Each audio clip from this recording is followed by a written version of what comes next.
Kembali lagi di Cerita Cinta Channel. Jangan lupa like, comment, and subscribe ya. Terima kasih.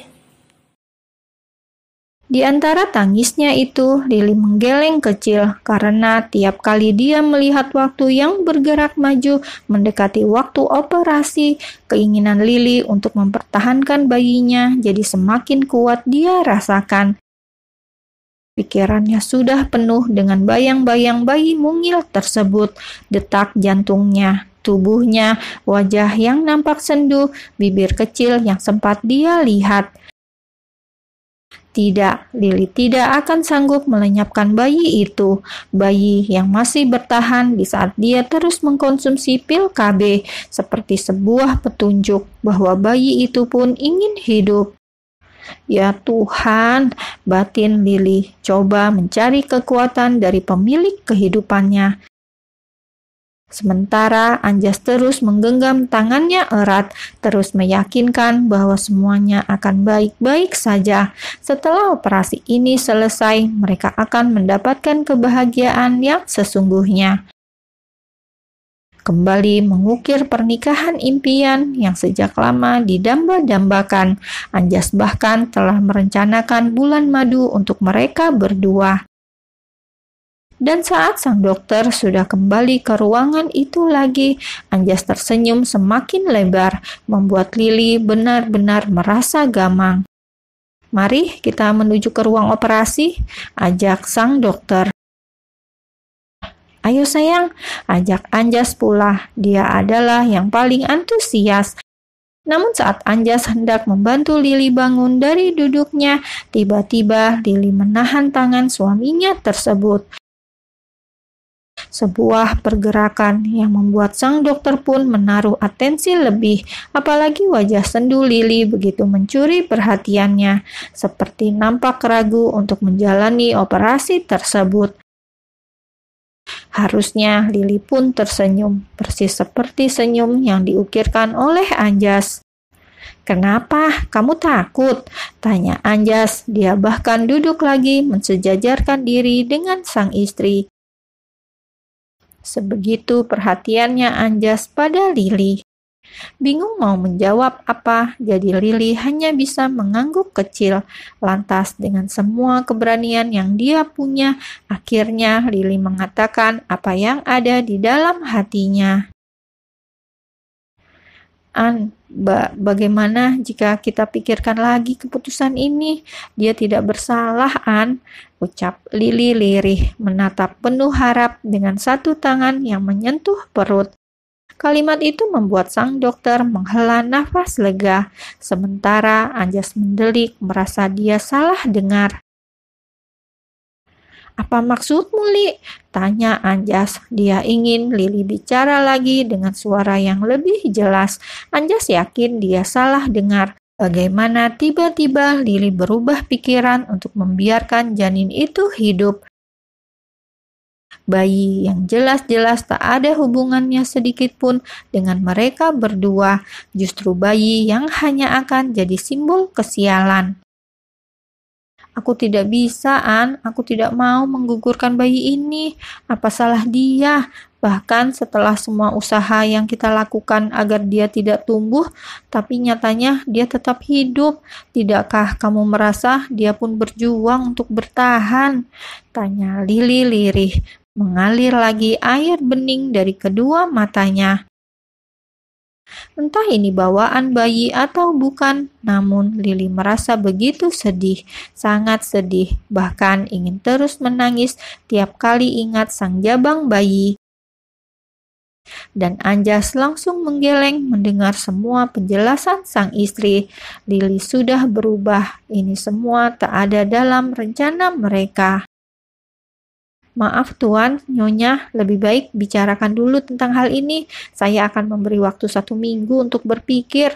Lebih dari itu, saya pun tidak bisa melakukan tindakan aborsi tersebut," ucap sang dokter. Coba jadi penengah di antara keduanya.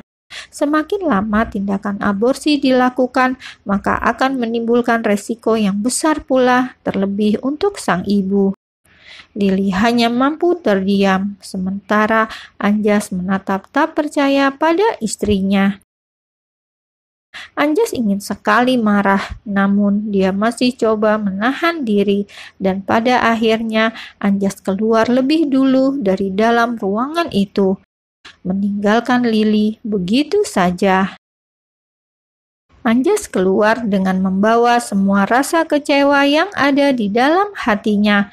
Masih tak habis pikir, Lili berubah pikiran di saat waktu yang begitu genting, di saat mereka nyaris saja melepaskan semua kesialan itu dan hidup dengan bahagia. Di antara langkah kakinya yang lebar, berulang kali Anjas nampak berulang kali menggelengkan kepala, kadang tersenyum kecil menertawakan ucapan sang istri. Sementara itu, di dalam ruangan sang dokter, Lili hanya bisa meminta maaf pada dokter tersebut. Berulang kali minta maaf karena dia seperti sedang mempermainkan. "Maafkan aku, Dok. Aku membatalkan semuanya," ucap Lili sekali lagi setelah entah berapa kali dia meminta maaf. "Tenanglah Nyonya, tidak perlu meminta maaf. Semakin lama ikatan antara anak dan ibu akan terjalin dengan sendirinya. Dan itu adalah hal yang wajar. Kita akan sangat mencintai anak kita, meski kita sangat membenci ayahnya. Itu adalah seorang ibu," jawab sang dokter. Membuat air mata Lili makin mengalir saja, tapi dia pun terus coba menghapusnya lagi, coba tersenyum dan tegar menghadapi semuanya. "Terima kasih, Dok," balas Lili sebelum akhirnya dia pamit pergi dan mengejar sang suami. Saat keluar dari ruangan itu, Lili sudah tak melihat Anjas lagi. Lili tidak berjalan, dia langsung berlari keluar, sangat berharap Anjas akan menunggunya di mobil meski mereka keluar sendiri-sendiri seperti ini dari rumah sakit. Sampai di parkiran, nafas Lili terengah-engah, namun dia bisa bernafas lega saat melihat mobil suaminya masih ada di sana. Secepat yang Lili bisa, dia segera masuk dan duduk di samping kursi kemudi. Belum ada pembicaraan apa-apa, Anjas langsung mengemudikan mobilnya. Sesaat hanya ada hening di sana, sepi sekali sampai menciptakan suasana yang begitu dingin. Ini adalah pertengkaran pertama mereka setelah menikah. Pertengkaran pertama yang terasa begitu menyakitkan bagi keduanya. "Maafkan aku, An, maafkan aku." Hanya kata itu yang bisa Lili ucapkan ketika mobil berhenti di lampu merah. "Aku tidak tahu apa yang kamu pikirkan, Li, mempertahankan anak itu." "Astaga," Anjas tertawa hambar. Lili menunduk. Dia tahu suaminya marah dan kecewa, tapi tentang anak ini Lili benar-benar tak bisa menggugurkannya. Andai Anjas tahu bahwa rasa sayang itu begitu mudah tumbuh di hati Lili untuk anak tersebut. Jika bisa, Lili bahkan sudah ingin memeluk anak itu sekarang, memohon maaf bahwa selama ini dia telah berusaha melenyapkan. "Aku tidak akan pernah berubah pikiran sampai kapanpun. Anak itu harus tetap digugurkan," tegas Anjas sebelum akhirnya dia kembali melajukan mobil karena lampu telah berubah menjadi warna hijau. "Maafkan aku, An, tapi aku tidak bisa. Apa kamu tidak merasakan sesuatu saat mendengar detak jantungnya? Dia ingin hidup, An," lirih Lili. Lagi-lagi dia menangis. "Apa kamu lupa, Li? Dia itu anak haram. Dia bukan anak yang kamu inginkan," balas Anjas. Suaranya mulai meninggi hingga membuat Lili mematung. Lili pun terdiam. Dia seka lagi air mata yang tumpah. Saat ini mereka masih dalam perjalanan pulang. Tak ingin mengganggu konsentrasi sang suami dalam menyetir, jadi Lili putuskan untuk mengakhiri semua pembicaraan lebih dulu. Dan selama 20 menit di dalam perjalanan itu, benar-benar tak ada kata yang tercipta di antara keduanya. Sampai akhirnya Anjas menghentikan mobil mereka tepat di dalam garasi mobil. Sebelum turun, pria itu bicara lebih dulu. Aku akan mengatakannya sekali lagi, gugurkan, dia bukan anakku, ucap Anjas. Lili termenung menyentuh perutnya yang berdenyut nadi.